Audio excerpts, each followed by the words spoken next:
कहानी के शुरू में हम एक बूढ़े आदमी को देखते हैं जिसको अपने घर के ऊपर वाले कमरे से कुछ आवाजें आती हैं। जब ये देखने जाता है तो वहाँ पर कुछ भी नहीं था, पर हाँ उधर एक खिलौना था जो खुद से घूम रहा था। वो बूढ़ा आदमी जब वहाँ पर गौर से देखता है तो उधर उसे किसी का साया दिखाई देता है, जिसे देखने के लिए वो उस पर चादर डाल देता है, पर उसे कुछ भी नजर नहीं आता। लेकिन कुछ ही देर बाद वो साया उसके सामने आ जाता है, जिसे देखकर बूढ़ा आदमी बहुत ज्यादा डर गया था और वो चादर में छुपा साया उस पर हमला करके उसे मार देता है। फिर हमें कुछ सालों के बाद का सीन दिखाया जाता है। हम एक कपल को देखते हैं। एलिसन अपने बचपन के घर में अपने हस्बैंड के साथ रहने के लिए आई थी। एलिसन अपने डैड की मौत के बाद पहली बार अपने घर में आई थी। उसे अपने पुराने घर में आकर बहुत अच्छा लग रहा था। उसकी पुरानी यादें ताज़ा हो गई थी। उसका हस्बैंड रिचर्ड उससे कहता है कि अगर तुम्हें यहाँ पर रहना अच्छा नहीं लग रहा तो हम शहर में भी शिफ्ट हो सकते हैं, क्योंकि ये घर शहर से बहुत दूर था। एलिसन का एक बेटा भी था। रात को एलिसन को अजीबोगरीब सपने आ रहे थे, जिस वजह से वो स्लीप पैरालिसिस में चली गई थी। मतलब वो नींद में तो नहीं थी, पर वो अपने जिस्म को भी नहीं हिला पा रही थी।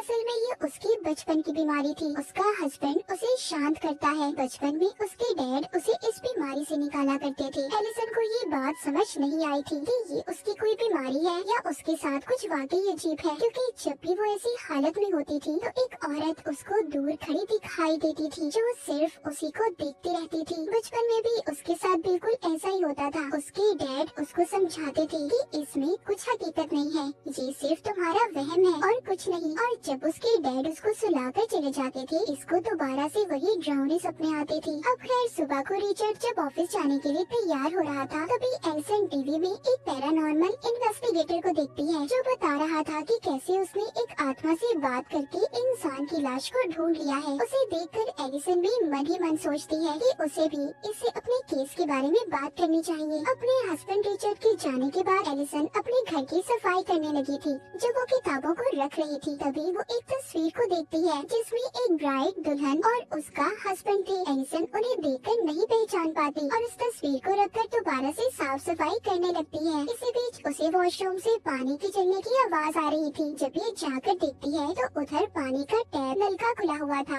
और वॉश बेसिन में पानी भर गया था। ये टैप को बंद करती है और पानी निकालने के लिए हाथ डालती है तो उसे वॉश बेसिन में से किसी के कटे हुए बाल मिलते हैं, जिन्हें देखकर वो काफी हैरान हो गई थी कि वो बाल यहाँ पर कैसे आए। तभी एलिसन को अपने बच्चे के रोने की आवाज आने लगी थी। ये जाकर अपने बच्चे को चुप करवाती है तो तभी उसकी नजर ऊन के धागे पर पड़ती है जो बॉल की तरह लिपटा हुआ था। उसे देखकर इसे याद आता है कि ऐसा धागा उसने अपनी मॉम के हाथ में भी देखा था, क्योंकि उसकी मॉम टेलर दर्शन थी।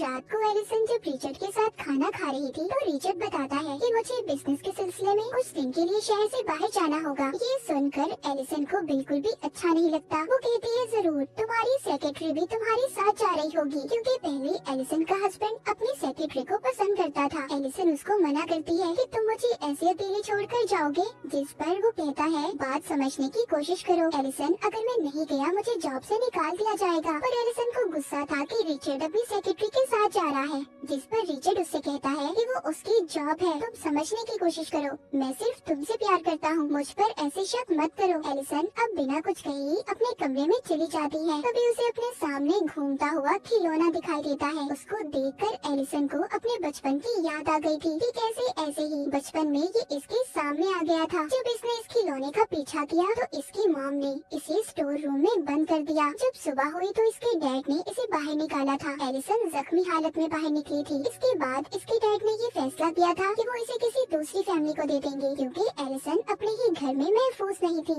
पर उस वक्त एलिसन ने अपने घर में एक प्रीस्ट को भी देखा था जो कमरे में बैठा मंत्र पढ़ रहा था। तब से एलिसन बाहर रहने लगी थी और अब बहुत सालों बाद ये अपने पुराने घर में आई थी।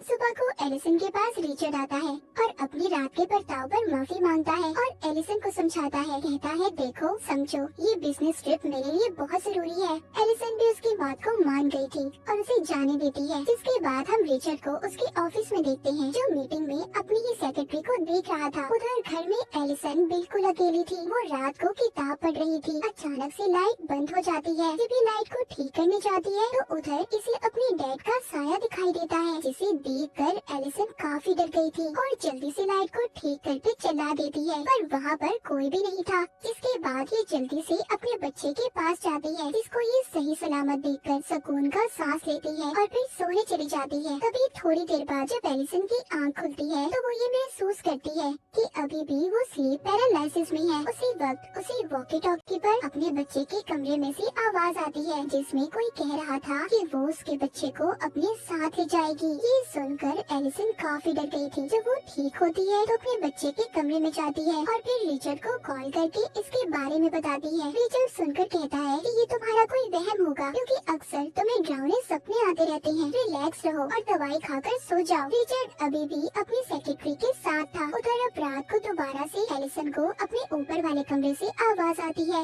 और ये वही कमरा था जो हमने कहानी के शुरू में देखा था। मतलब यहाँ पर कुछ न कुछ तो जरूर था। इसको यहाँ से एक पुरानी टेप भी मिलती है जिसको इसके डैड ने रिकॉर्ड किया था। एलिसन उसको लगाकर देखने लगी थी। ये उस वीडियो में देखती है कि वो अपने मॉम डैड के साथ जंगल में पिकनिक मनाने गई थी, पर साथ ही एक और वो अपनी मॉम की वीडियो देखती है जिसमें उसकी मॉम अजीब सी हरकतें करती हुई दिखाई दे रही थी और उसके डैड ने प्रीस्ट को बुलाया था। ये सब देखकर एलिसन को समझ नहीं आ रहा था कि उसकी मॉम को हुआ क्या था, क्योंकि आज तक उसके डैड ने इस बारे में नहीं बताया था। अब एलिसन किसी तरह उस प्रीस्ट का पता करती है जिसको इसने वीडियो में देखा था और उससे मिलने जाती है। प्रीस्ट उससे पूछता है कि तुम कौन हो। वो बताती है कि आज से कुछ साल पहले मेरे डैड ने तुमसे मदद मांगी थी। मैं उन्हीं की बेटी हूँ। मेरी मॉम को ठीक करने के लिए मुझे जानना है कि आखिर मेरी मॉम को हुआ क्या था, वो क्यों अजीब अजीब हरकतें करती थी। प्रीस्ट कहता है सॉरी, मैं इस बारे में तुम्हारी कोई मदद नहीं कर सकता और ना कुछ बता सकता हूँ। एलिसन कहती है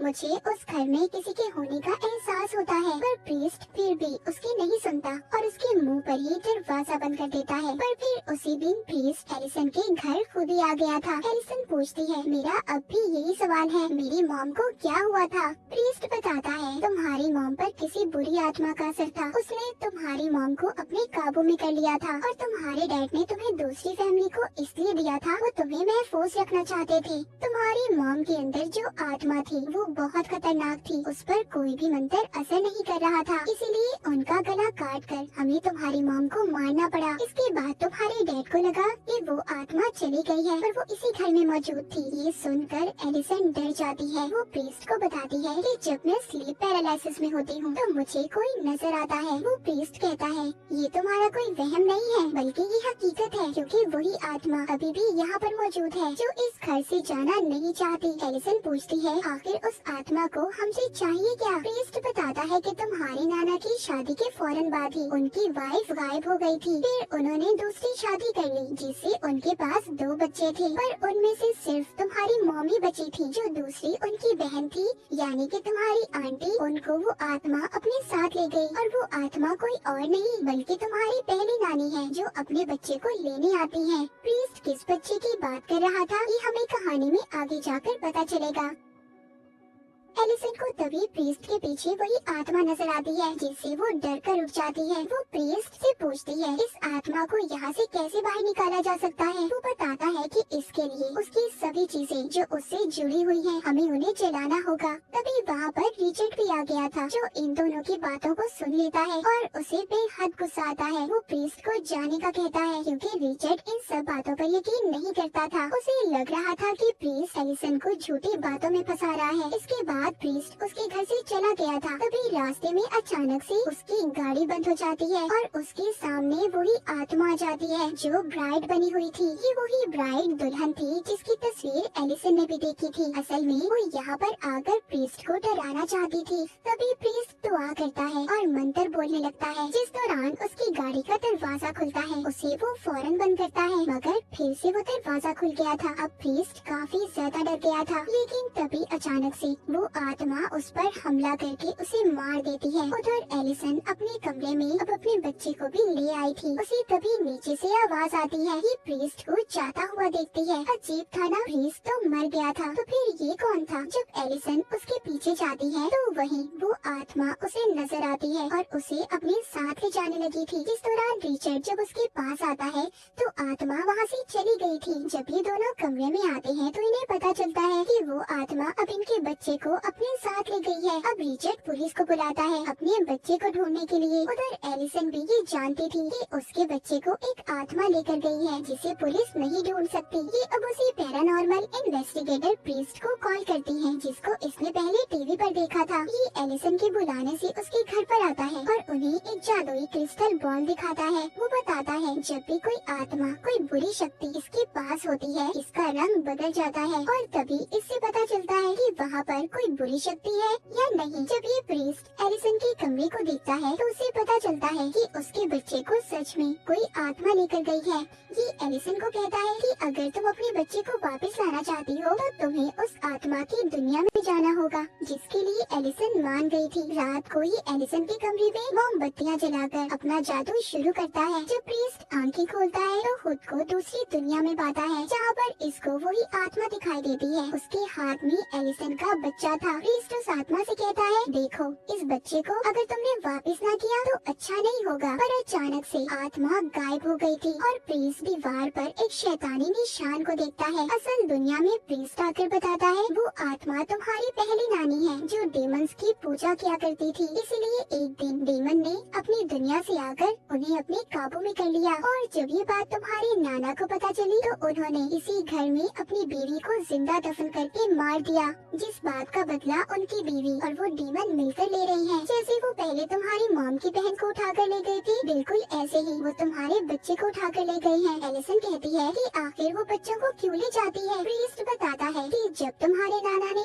अपनी बीवी को जिंदा दफनाया तो वो माँ बनने वाली थी और इसी बात का बदला वो इस फैमिली के बच्चों को उठाकर पूरा कर रही है। रिचर्ड भी सभी बातें सुनकर परेशान हो गया था। वो प्रीस्ट से पूछता है अब हमें क्या करना होगा, हम अपने बच्चे को कैसे वापस ला सकते हैं। प्रीस्ट कहता है उस आत्मा की दुनिया में जाकर उससे लड़कर और एलिसन ही इस काम को कर सकती है क्योंकि एक माँ की ताकत ही अपने बच्चे को बचा सकती है। ये कमरे में अब एलिसन को लिटा देते हैं और उसे लंबे लंबे सांस लेने का कहते हैं। ऐसा करते ही एलिसन दूसरी दुनिया में पहुंच गई थी जहाँ पर खुद वो एक बॉक्स में बंद पाती है। पर जैसे तैसे वो यहाँ से बाहर आकर अपने बचपन के कमरे में पहुँच गई थी जहाँ पर ये टीवी देख रही थी। वहीं पर इसकी मॉम इसके पास आती है और इसको दिलासा देकर कहती है सब ठीक हो जाएगा। एलिसन जब ये कहती है कि मैं जानती हूँ ये हकीकत नहीं है, तभी जो इसकी मॉम थी वो असल रूप में आकर उसका गला दबाने लगती है। उधर जो प्रीस्ट था वो रिचर्ड से अपना बैग लाने का कहता है ताकि ये सही वक्त पर एलिसन को उस दुनिया से बाहर निकाल पाए। पर जब रिचर्ड कमरे पे जाता है जहाँ पर वो अपनी सेक्रेटरी को देखता है, पर ये समझ गया था कि ये आत्मा की कोई चाल है, लेकिन उस कमरे का दरवाजा बंद हो जाता है। उसे तभी बाथरूम से आवाज आती है। जब ये देखने जाता है उधर आत्मा ने इसको अपने काबू में कर लिया था। उधर दूसरी दुनिया में एलिसन अपने नाना को देखती है जो रो रहे थे। उसको अपनी असल नानी भी दिखाई देती है जो अपना गला काट लेती है। इधर असल दुनिया में प्रीस्ट रिचर्ड का इंतजार कर रहा था, पर जब वो नहीं आता तो वो खुद ही अब ऊपर जाता है। जब कमरा खोलता है उधर सब अजीब था। रिचर्ड भी उस आत्मा के कब्जे में था। ये जल्दी से अपना बैग लेता है और दरवाजा बंद करके एलिसन के पास जाता है। अपनी चीजें निकालकर जादू करके आत्मा को एलिसन से दूर रहने का कहता है। इससे वो आत्मा उससे दूर तो हो गई थी। उधर आत्मा की दुनिया में एलिसन अपने नाना की पहली वाइफ को देखती है, यानी कि उसी आत्मा को जो अब तक इनके पीछे पड़ी थी। फिर एलिसन को अपने डैड मिलते हैं जो कह रहे थे इधर ही रुक जाओ, पर एलिसन कहती है नहीं, मैं यहाँ पर सिर्फ अपने बेटे को लेने आई हूँ। उसके डैड इसको आगे का रास्ता बताते हैं और कहते हैं अपना ख्याल रखना। जब ये आगे जाती है तो अपने नाना को देखती है जो अपनी वाइफ को ले जा रहे थे और कब्र खोदकर उसे दफना देते हैं। इसकी नानी कह रही थी कि मैं माँ बनने वाली हूँ, मुझे मत मारो, पर वो उसको दफना देते हैं। जब एलिसन ये देखती है तो सोचती है उसका बच्चा उसे यही पर मिलेगा। जब ये कब्र खोदती है तो इसे अपना बच्चा मिल गया था। ये अब उसको असल दुनिया में ले जाने की कोशिश कर रही थी। यहाँ पर जब वो असल दुनिया में जाने वाली थी तभी वो आत्मा उसको पकड़ लेती है और अगले ही पल हम देख पाते हैं एलिसन अब अपनी दुनिया में वापस आ गई थी। एलिसन अपनी आंखें खोलते ही कहती है क्या मैं अपने बच्चे को ले आई? प्रीस्ट कहता है नहीं, पर तुमने अच्छी कोशिश की थी। तभी ये बच्चे की आवाज को सुनते हैं। जब ये जाकर देखते हैं तो रिचर्ड अपने बच्चे को खिला रहा था। प्रीस्ट ये देखकर खुश हो गया था। था कि एलिसन की फैमिली अब पूरी हो चुकी है। कुछ वक्त के बाद दिखाया जाता है कि प्रीस्ट फिर से एलिसन की फैमिली से मिलने आया था। रिचर्ड उसको बताता है कि वो दूसरी जगह पर शिफ्ट हो रही हैं, क्योंकि वो दोबारा से अपनी वाइफ और बच्चे को मुसीबत में नहीं डाल सकता। प्रीस्ट घर के अंदर आकर एलिसन के बच्चे को देखता है, पर उसे एलिसन कहीं पर भी नजर नहीं आ रही थी। प्रीस्ट को फिर से किसी के होने का एहसास होता है। वो वही क्रिस्टल बॉल एलिसन के बच्चे को खेलने के लिए देता है। तभी उस बॉल का रंग स्याह हो गया था। प्रीस्ट समझ गया था कि इस घर में बहुत ही खतरनाक ताकत है। तभी एलिसन उधर आती है और प्रीस्ट को कहती है वेलकम है तुम्हारा। उस पर हमला करके उसे मार देती है। जिसके बाद जब रिचर्ड घर में आता है तो वो प्रीस्ट की लाश को देखता है। उसे अपने बेसमेंट से आवाजें भी आ रही थी। जब भी वहाँ पर जाकर देखता है तो डीमन के हाथ में उसका बच्चा था और एलिसन पीछे से आकर इस पर हमला करके इसे मार देती है। असल में उस आत्मा ने एलिसन पर अपना कंट्रोल कब्जा कर लिया था और कोई भी इस घर से ना जा पाए, इसीलिए एलिसन के अंदर आकर सबको मार रही थी। अब आगे एलिसन और उसके बच्चे के साथ ये डेड ब्राइड क्या करेगी, और इसी सस्पेंस के साथ ये कहानी यहीं पर खत्म हो जाती है।